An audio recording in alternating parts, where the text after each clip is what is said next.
This video is going to go over the new version 2022 Release 2 with a demonstration at the end. Now here are some of the highlights of 2022 Release 2. We have a new pre-processing feature with the compiler, so that when you compile, you can change your code on the fly using a program. We also have an option now for generating faster processes, mostly batch at this point. And our GUIs are now DPI aware, and I'll show you why that's important. Now before 2022 R2, one of our most useful tools to modify programs on the fly was using regular expressions. We added this to the compiler properties file, and we used it for minor syntax changes. But in this version, we've added the ability to change or add lines of code or blocks of code with an external pre-processing program. You can write this program as a class ID COBOL program or as a Java program.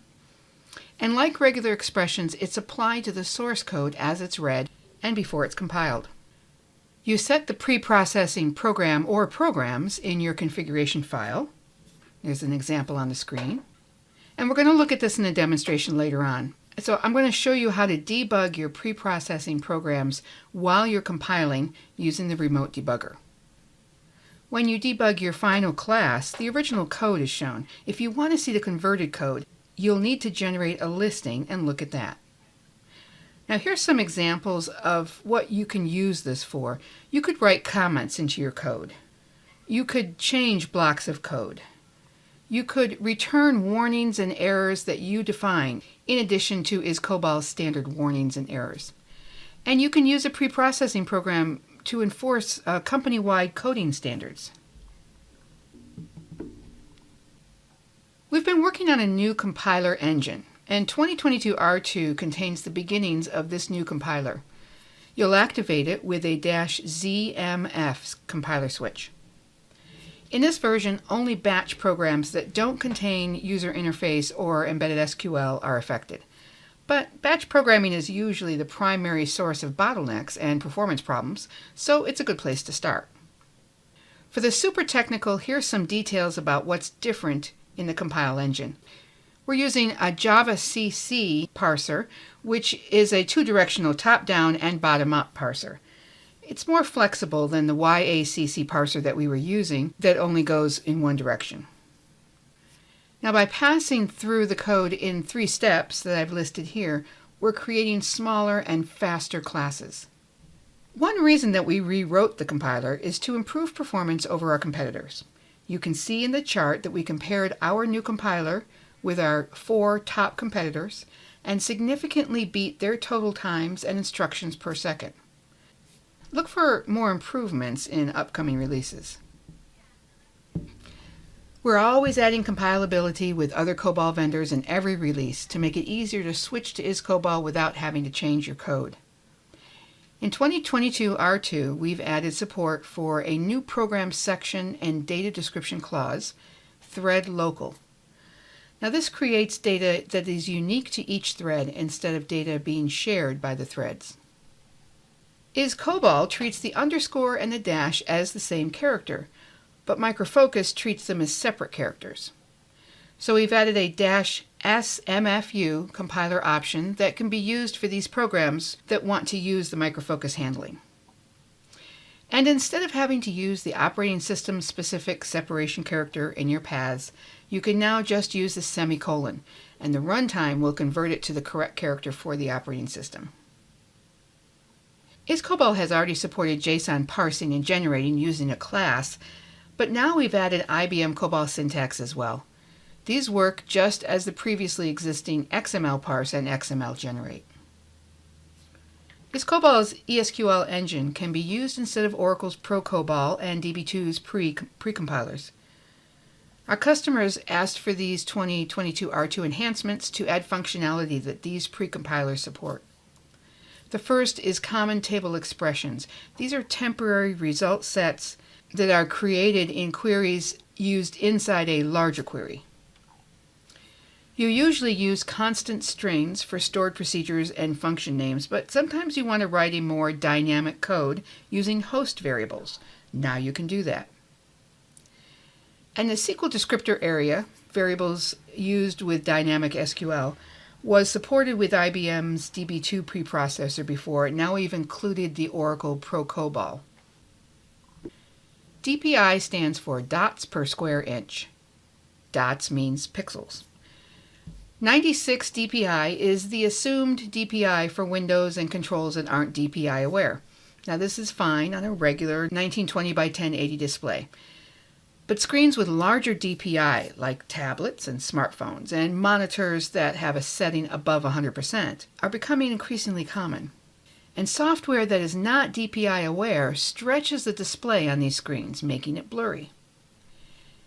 For instance, I changed my screen display size to 150, and I ran the samples program both in 2022 R1 that isn't high DPI aware and 2022 R2 that is. See how clear the 2022 R2 screen is on the right? That's high DPI awareness. To get this, you don't have to recompile or set any special variables. Just run your application with the 2022 R2 runtime. Now, when you set LM Zoom in your configuration file, all your screens and controls become resizable. But previously, the checkbox boxes and your radio button circles stayed the same size. Now, the checkbox squares and the radio button circles are also scaled with the controls when you use the variable on the screen isCOBOL.GUI.icon scaling. The bitmaps that you put in these controls using the bitmap syntax as well as the push button also stayed the same size. Now you can include the bitmap scale in the description, and these bitmaps will resize with the controls.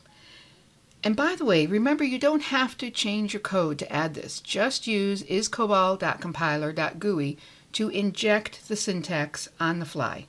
I've given you an example of this for the checkbox to add bitmap scale. Previously, you could only change the background color on a push button when the mouse hovers over it.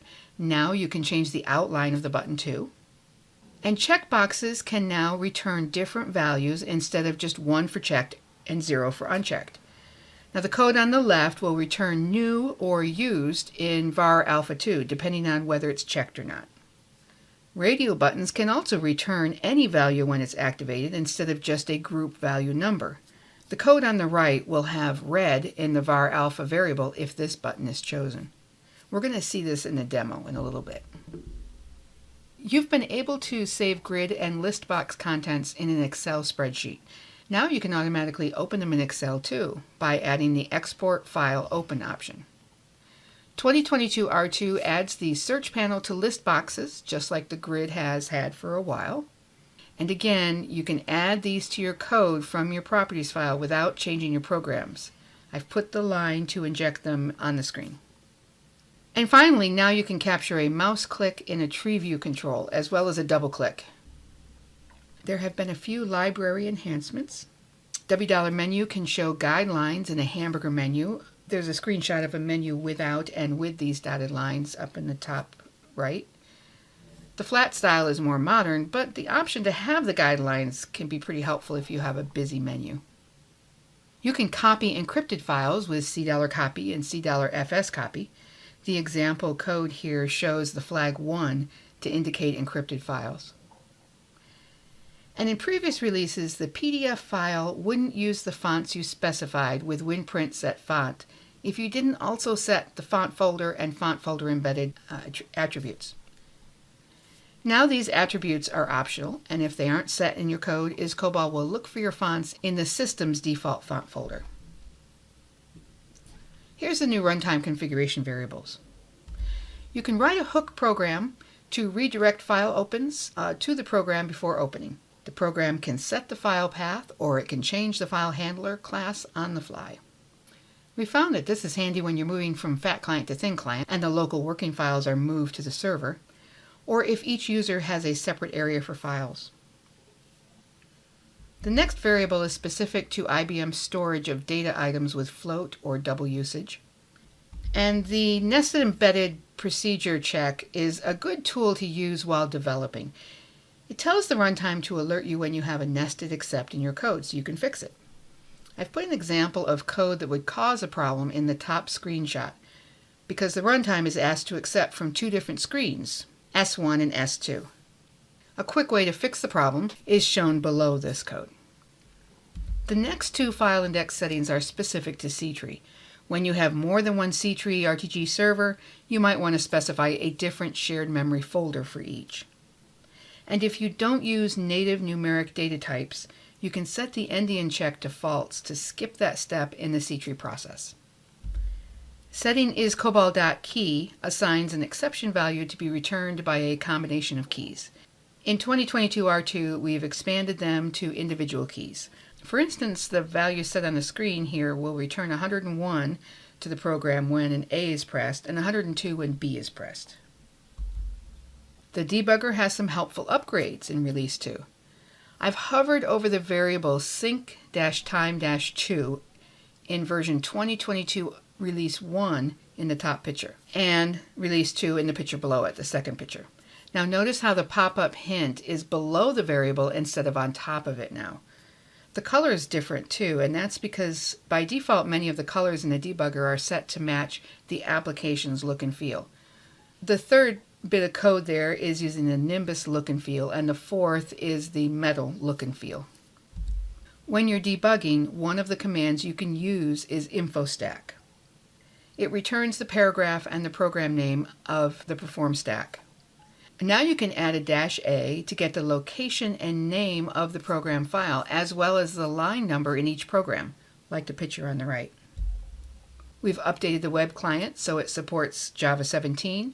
It handles slower internet speeds better. It supports transparent windows, and it has better touch handling on smartphones and tablets. And the administrative console has some improvements, including better session recording and user screen monitoring. In our EIS products, now instead of doGet to get the HTTP request, you can check the page header first with doHead to see if it exists or it has been updated since the copy was last read and cached. JUtil Rebuild uses an index segment, the IDX file, to rebuild the indexed file. If you've lost the IDX portion of the file, you couldn't rebuild it until this release. Now, with jutil-make, you can build a new IDX from the extended file description. And remember to create that extended file description, you would compile a program containing the FD and the select statements with the -EFD switch.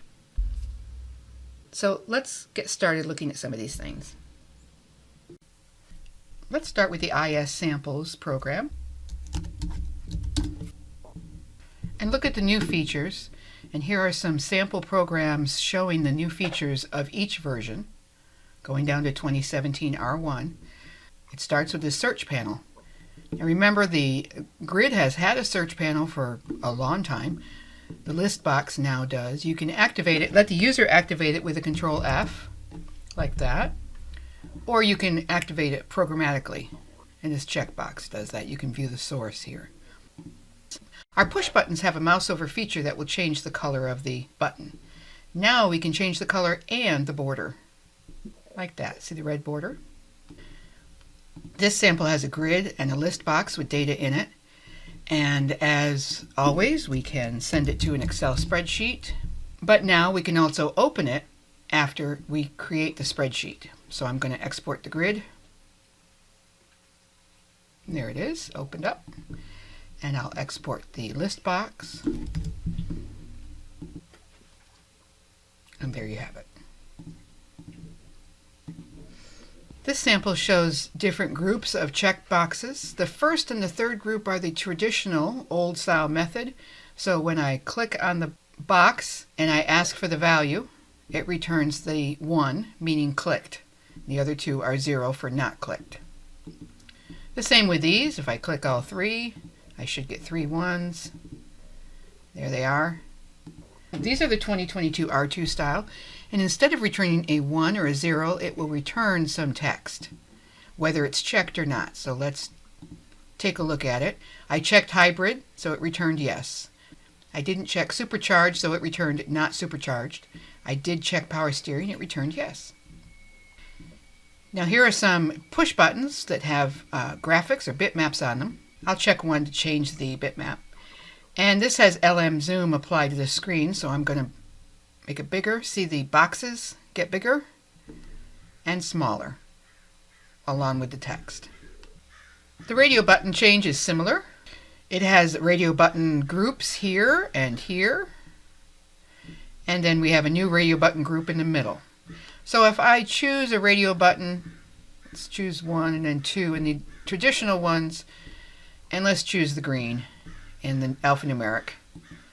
You can see that it tells me which button I've chosen in the two traditional groups. In the alphanumeric, it says that I've chosen the green button because that's the alphanumeric value of that button. Now the same thing with the checkboxes. If you look at the circles, while I increase the size, the circles increase and they get smaller. Next I want to look at the pre-processing feature. And we have a new set of samples in a folder called compiler-pre-process. There are 3 of them. I'm going to start with missing section. And we have a preprocessor program called pre-proc add sections. You probably know that the special names requires a configuration section heading in his COBOL, and the file control requires an input-output section heading. Other COBOLs don't have this requirement, so this preprocessing program will look for those missing section headings and will add them to the code. We have 2 COBOL programs that are missing one or the other of those section headings, and we have a comp properties that sets our COBOL compiler custom preproc value to the preprocessor program. It also sets COBOL run debug to, because I want to debug this preprocessing program. And so I'm going to use the remote debugger for that. And that's the first step. So first I want to compile the preprocessing program for debug. And then I want to start the remote debugger like that. And it will sit and wait while I run the compiler with the compiler properties. I'm getting the listing and I'm getting all of the missed section programs. It picks up the debugger and let's step through it. Now over here is the original line. We're going to keep an eye on that. It's going to read it line by line. We're at the program ID line. Now we're at the special names line.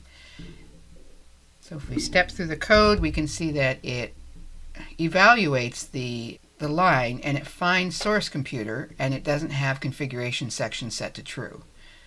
So it's going to add that. And if you look over here, we've got that configuration section and then the special names. And then it goes back to the next line. We'll go to the end of the programs and close the debugger.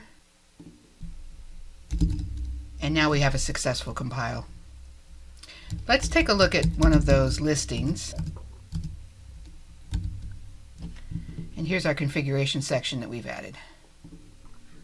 So now I want to go to another one of these samples. It's the custom log, and this time I'm going to do it in the IDE. And I'm going to comment out the custom pre-program line because I want to show you what it looks like if you just run it normally. So we're going to run this. We'll compile it and then run it. And I've brought the console view over here so we can see it better. So there's a lot of stuff that's being directed to the console. The pre-processing program will take a lot of this and move it to the log file so it isn't quite so messy. So we'll come up and clean this. And then I want to compile the pre-processing program. I'm going to uncomment this line and save that. And then when I compile test prog, let's look at those properties. It's going to pick up the comp.properties and they'll get the name of that preprocessor and do the preprocessing. So we'll compile this and then let's run it. Let's look at the console output. It's a lot cleaner. If I refresh and look at the log file, I can see the lines that start with my. These are the lines that used to print to the console and are now in the log file.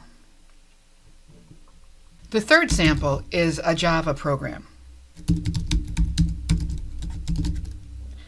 preproc base.java. And I am going to take the steps from the README. I'll compile the program, and then I can use that preprocessor with any other program to compile anything else. And what the Java program does now is it just reads each line and then prints it to the console. It's a template for a Java programmer to do whatever they want with those lines as they come by.